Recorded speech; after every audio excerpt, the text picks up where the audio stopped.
Visualization is a gift to your heart and your soul. It's a gift, because if the idea is the seed, visualization is the fertilizer. It's the fertilizer, because when your thoughts are connected with an emotion, see, you would visualize yourself winning, and you would feel all the emotion that came with that. And all you're doing now is you're not chasing a foreign emotion. You know the feeling, and now you're just doing what's necessary to get back to that feeling in real time. Exactly. And so what a good friend of mine, Vishen, who the CEO of Mind Valley, who I did a visualization with him. We were in Bali, and he said to me afterwards, "I never get emotional." I cried. He doesn't get emotional. Right. He's like Right. yeah. Well, he was like, I cried. I got emotional. He goes, I figured it out. It's visualization. A good visualization brings in emotion.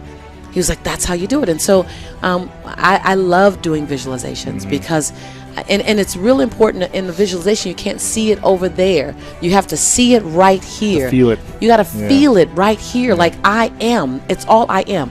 I am. I am in my dream home. I am in my dream relationship. And then unpack what that looks like. But most importantly, unpack what it feels like. And when you have that emotion in this moment, all of a sudden you stir up something that I don't think will ever go back to sleep. It'll go, okay, let's go get that. And what it really does is it sets up a state of cognitive dissonance. And cognitive dissonance is when you see something in your mind and you see yourself in a way that your behaviors are not currently leading to. And so your mind becomes disrupted and it goes, okay, can we get there? Right, because I'm not there right now. I'm not there right now, and that's not comfortable. Your mind wants to literally be congruent. What it thinks is what you're doing. What it thinks is what you're doing. And so when you set up a constant, and abundant thinkers like you and I, we do it unconsciously. We're constantly keeping ourselves in a state of cognitive dissonance, meaning, okay, what else? And I'm seeing Lisa over there and I'm going, okay, let me go. While being grateful for my now. Yeah. It's not in that I'm going to be whole and complete when I get over there. I'm whole and complete now. I just know I'm supposed to be over there. So let me do what's necessary to get over there. And let me evict any behaviors or characteristics that are stopping me, and let me adopt any new ones that I need. Right. Point 1, you got to be willing to do it afraid.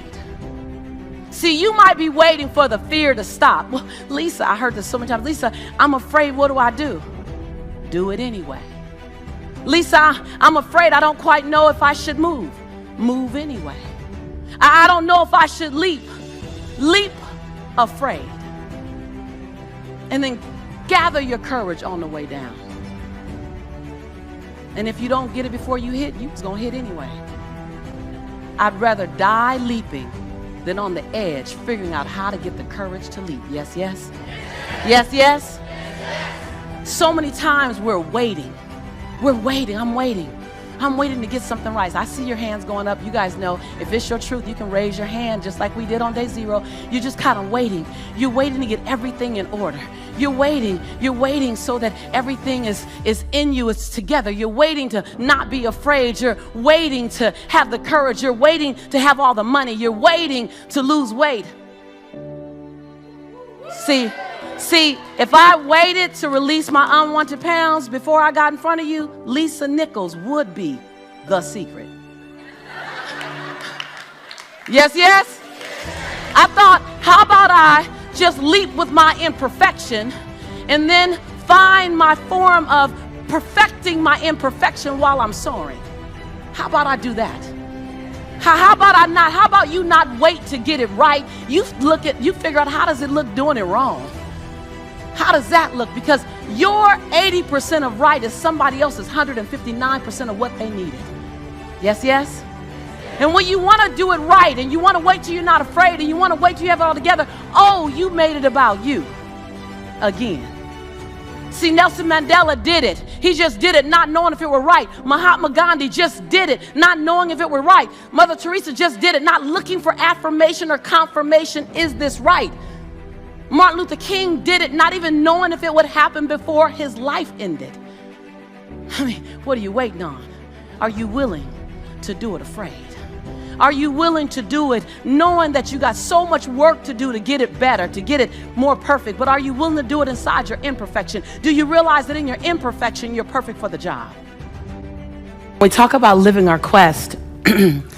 I think that living my quest, really, if I look at it on a daily basis, it's finding my own voice. It's finding your voice. It's finding the song that only you can sing, off key or not. It's finding your rhythm. It's discovering what it feels like to walk in your shoes today. It won't look like it looked 10 years ago. Living your quest is, what can I do with my life so that my life becomes infectious to someone else? Living my quest looks like, how do I make my fingerprint matter so big that it lives beyond my transition day? Living your quest is, how can I forgive the perceivingly unforgivable so I can love the absolute lovable?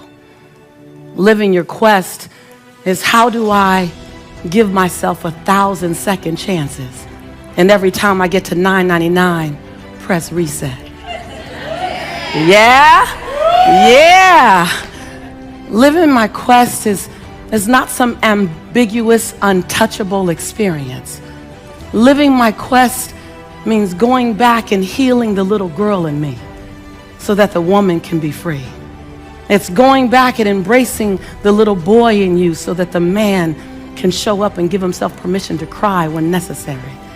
Living your quest is not something that you can't touch. It's not something that requires a stage or lights or cameras. Living your quest is being complete and content with who you are in the dark of the night, so who you are in the middle of the day is all right.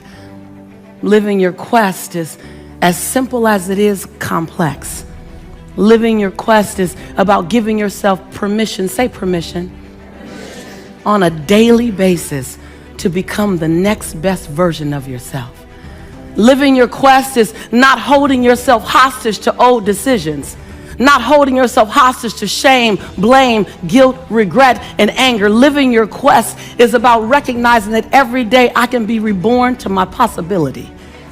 See, living your quest is as internal and personal as it is public.